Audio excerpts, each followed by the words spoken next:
Donc je passe tout de suite la parole à Monsieur Prosper Congré, secrétaire général adjoint du Cross-Bois. Bonjour à tous. Merci de cette invitation au Cross, dont je suis effectivement depuis 1 an et demi le secrétaire général adjoint. Je représente ici son président, Monsieur Alain Sorez, qui est excusé et qui m'a demandé effectivement de bien vouloir avoir la gentillesse de le remplacer, ce que je fais avec beaucoup de plaisir et que je vais essayer d'honorer des quelques indications qu'il a bien voulu me préciser pour pouvoir transmettre le message qu'il tient à vous adresser aujourd'hui, au-delà du remerciement. Alors, pas évident pour moi, hein, puisque cette invitation est un petit peu au pied levé. Je suis invité à un autre titre tout à l'heure, donc je m'étais beaucoup plus préparé pour cette seconde intervention, mais je n'ai pas l'habitude de fuir mes responsabilités, surtout lorsque j'accepte de relever le défi. Donc je vais essayer de représenter dignement le comité régional olympique et sportif de la Guadeloupe. Et son président, M. Alain Sorez, qui vient d'ailleurs d'être élu comme membre suppléant territorial au comité national olympique et sportif français, et qui vient aussi d'obtenir brillamment que le CROSS de la Guadeloupe fasse partie intégrante de la CANOC, qui est le comité des associations nationales olympiques de la Caraïbe. Donc mon intervention, vous l'avez compris, sera par conséquent très courte. Et j'essaierai d'aller donc à l'essentiel et de faire passer l'esprit du message que le président Alain Sorez m'a demandé de vous transmettre. Cet esprit tient en 5 mesures. La première, en essayant bien sûr de rester dans le cadre du thème de la journée, avancée et frein de la natation à l'école en Guadeloupe. Il s'agit pour le mouvement sportif de défendre une politique de rattrapage en équipement sportif. On en a fait état il y a quelques instants. Et cela aussi bien au niveau des collèges qu'au niveau des lycées. Le constat est évident, en dépit de la bonne volonté des uns et des autres, hein. Et là je ne jette la pierre à qui que ce soit, et puisque nous sommes là pour parler franchement et entre nous et pour essayer de faire avancer les choses, donc il est bon parfois de mettre le pied dans le plat.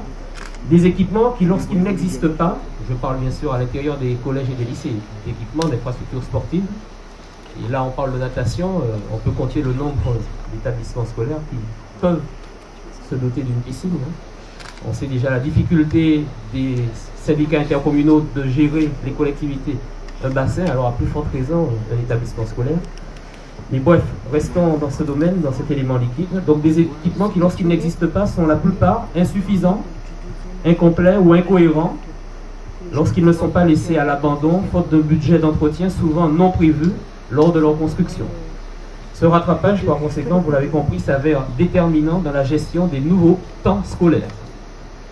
La deuxième mesure que le CROSS souhaite développer, et cette mesure, il l'a pondue dans une motion qu'il a rendue publique il y a de cela quelques mois, au travers d'une brochure que nous avons publiée. Cette mesure porte sur la création ou la transformation d'une infrastructure de lycée dédiée au sport. Il existe, on l'a vu, un collège dédié au sport qui est implanté maintenant au CREPS. Et nous, au niveau donc du CROSS, on souhaiterait qu'il y ait une prolongation, puisque l'élève qui va sortir au collège, après, bon, il faut quand même qu'il y ait une continuité.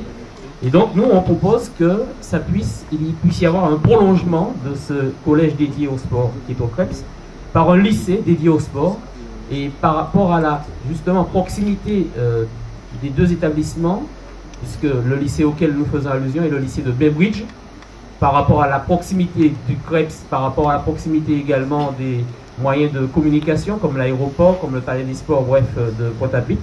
Le CROSS, lui, propose qu'il y ait une réflexion. On a pondu une motion à ce sujet qui a été votée à l'unanimité par l'ensemble des ligues et comités, que le lycée de Bainbridge, alors bien entendu, lorsqu'il sera peut-être rénové ou reconstruit, parce qu'on sait qu'il y a d'énormes difficultés en ce qui concerne donc la sécurité au niveau de cet établissement notamment, que le lycée de Bainbridge donc porte les faveurs du CROSS pour sa proximité avec le CREPS qui accueille le collège dédié au sport, et pour sa proximité donc aussi, je le disais, avec l'aéroport pour le Caraïbe et le palais des sports de Pointe-à-Pitre.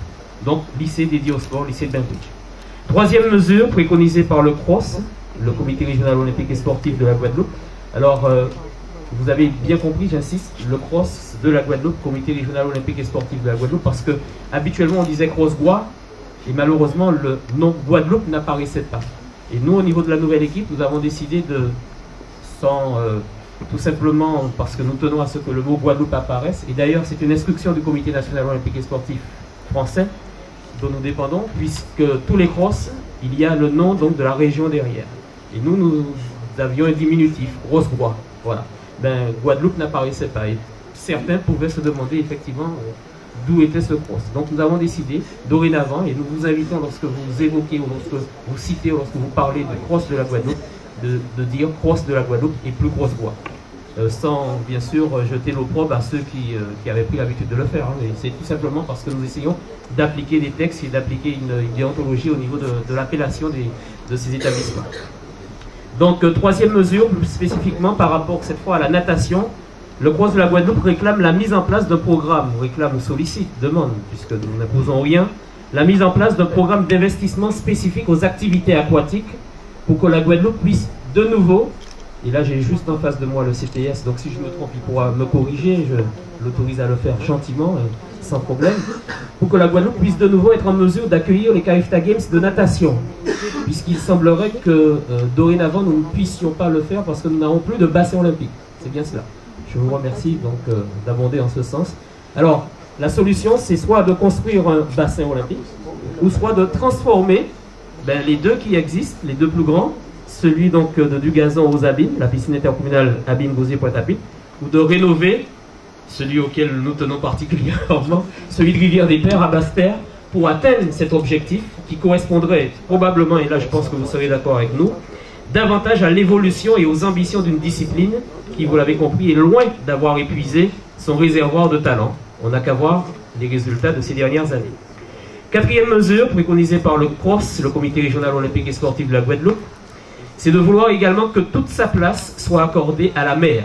On en a fait état tout à l'heure, et nous avons malheureusement un espace qui est illimité et que nous n'exploitons pas suffisamment. Je crois que c'est Victor qui en parlait tout à l'heure à travers ses activités, et puis d'autres certainement, mais Victor en a beaucoup insisté. Et la mer reste notre plus grand espace d'évolution. Et on a oublié cela. Alors que nous avons tous, je pense, plus ou moins appris à nager d'abord à la mer qu'à la piscine, même si aujourd'hui les rôles sont inversés. Mais peut-être faudrait-il y repenser.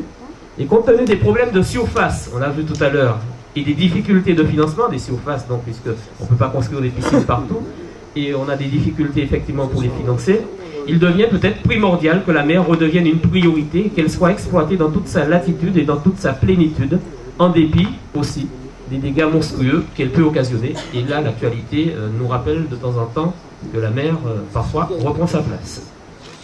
Enfin, cinquième et dernière mesure, préconisée par le Comité régional olympique et sportif de la Guadeloupe, le CROSS entend privilégier une politique offensive de construction de bassins de 25 mètres. Alors, ce n'est pas contradictoire avec ce que je viens de dire, mais c'est vrai qu'on a tendance à voir dans la démesure ici en Guadeloupe, alors que peut-être des petites structures mobiles, à l'image de la démonstration que j'encourage et qui est magnifique, à laquelle j'ai déjà d'ailleurs vu évoluer de Mike. Donc nous, on souhaiterait peut-être, au lieu de penser nécessairement à des bassins de 50, à des bassins de 25, qui pourraient aussi contribuer à d'autres activités touristiques et privées. Et là, nous nous basons sur un exemple que nos nageurs pourront découvrir le mois prochain, pour ceux qui ne connaissent pas, c'est à Barbade. Eh bien, le mois prochain, il y a les CAIFTA Games à Barbade, et à Barbade, eh bien, ça marche. Voilà, des bassins de 25 qui bénéficient et qui sont amortis très rapidement parce qu'il y a un développement à côté, parallèlement, économique et touristique, qui fait que la rentabilité est vite amortie au niveau de la construction. Voilà, donc voilà un petit peu les 5 mesures, le message que j'ai essayé de transcrire fidèlement de la part donc, du président du CROSS, M. Alain Sorez. Et je vous remercie donc d'avoir bien voulu écouter, entendu ce message, et j'espère que nous pourrons ensemble peut-être essayer de mettre partiellement en application certaines de ces mesures. Je vous remercie.